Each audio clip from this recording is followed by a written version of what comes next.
मैं आज तकरीबन 11 महीने के बाद सेनेट में तकरीर कर रहा हूं सर। आखिरी तकरीर मैंने की थी सर तकरीबन मार्च 2023 में।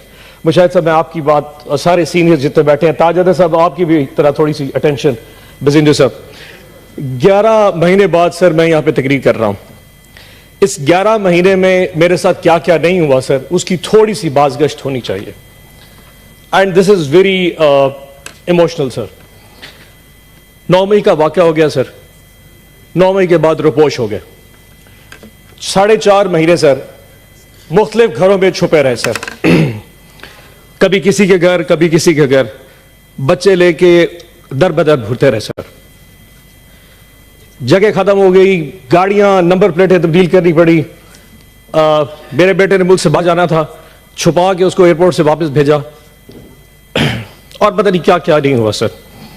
4.5 महीने बाद अमंग ऑल माय कुलीग्स मुझे उठा लिया गया जी, लाहौर डिफेंस से। 14 दिन सर मैं कहीं रहा।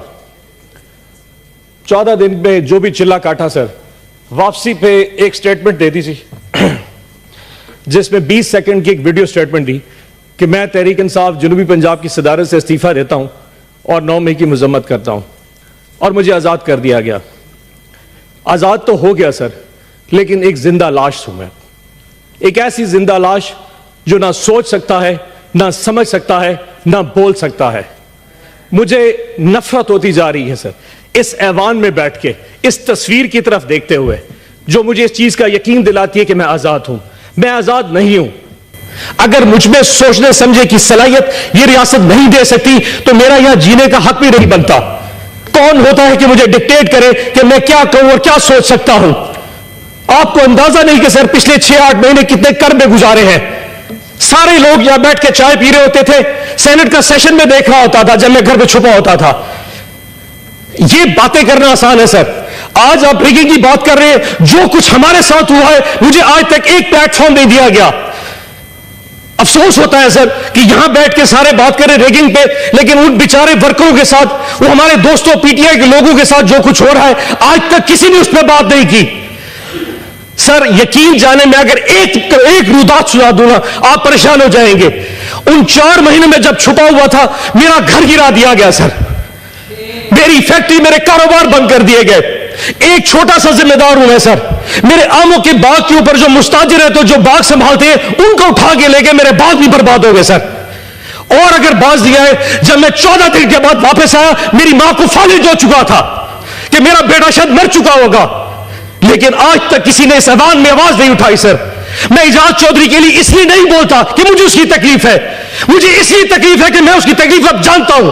एंड आई एम श्योर एक वक्त आप पे भी आएगा। आज हम पे वक्त, एक दिन आप लोगों पे वक्त आएगा। ये वक्त दूर नहीं है। डर तो बड़ा लगता है जी सर कि वापसी पे जाएंगे फिर उठा लिए जाएंगे सर, लेकिन सर अब बचे क्या है सर?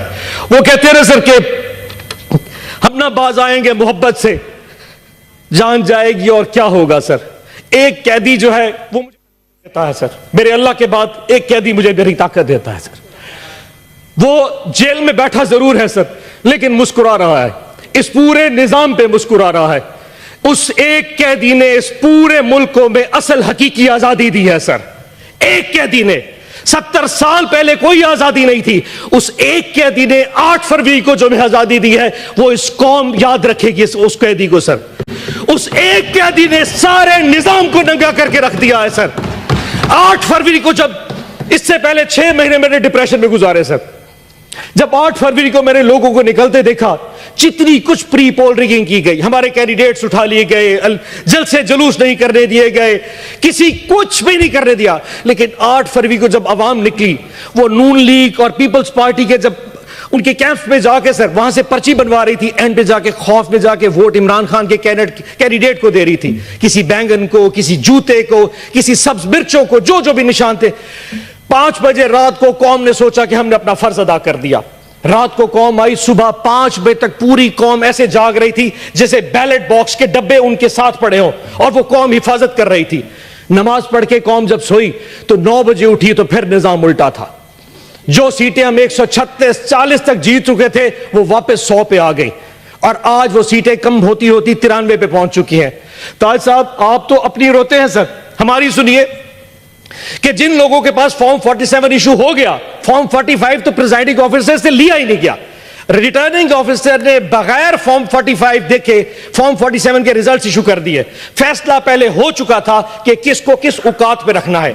हमारी औकात भी डिफाइन कर दी, लेकिन हमारी औकात से हम बाहर निकल चुके थे। फॉर्म 47 इशू कर दिए गए सर। उसके बाद कैंडिडेट्स को कहा कि अगर तुम लोगों ने नून लीग या आईपीपी जाना है तो जाओ, अगर नहीं जाओगे तो फॉर्म 47 भी चेंज कर देंगे, तुम्हें रिकाउंटिंग में हरवा देंगे। 10 से ज्यादा हमारे एमपीएस इस वक्त नून लीग को ज्वाइन कर चुके हैं। सिद्दीकी साहब, इरफान सिद्दीकी साहब, 10 से ज्यादा हमारे आजाद पीटीआई के इंडिपेंडेंट जो हमारी टिकट पे निशान नहीं था उनके पास, जो जीत के इमरान खान की फोटो लगा के आए थे, वो इस वक्त आपके कैंप में बैठे हैं। ये कौन सा कानून है? ये कौन सा एथिक्स है?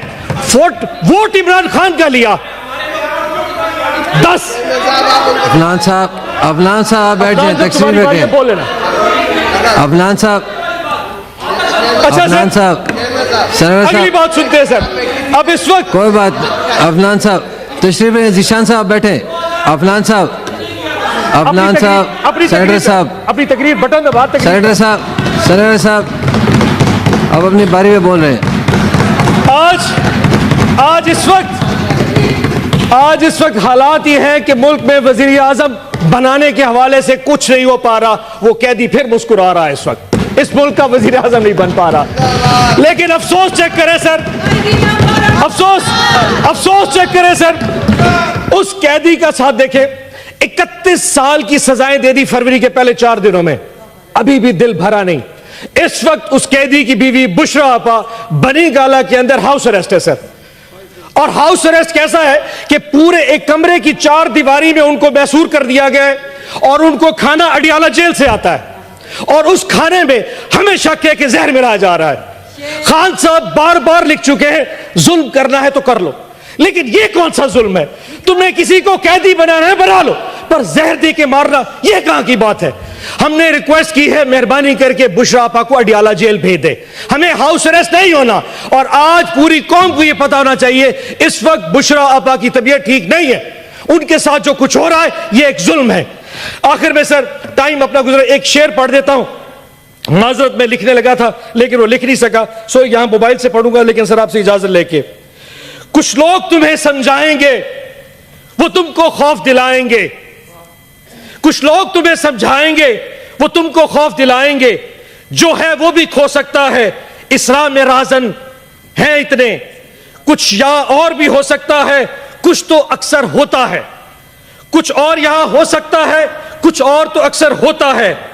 पर तुम जिस लम्हे में जिंदा हो, ये लम्हा तुमसे जिंदा है। ये वक्त नहीं फिर आएगा, तुम अपनी कर गुजरो, जो होगा देखा जाएगा। पाकिस्तान जिंदाबाद, इमरान खान जिंदाबाद।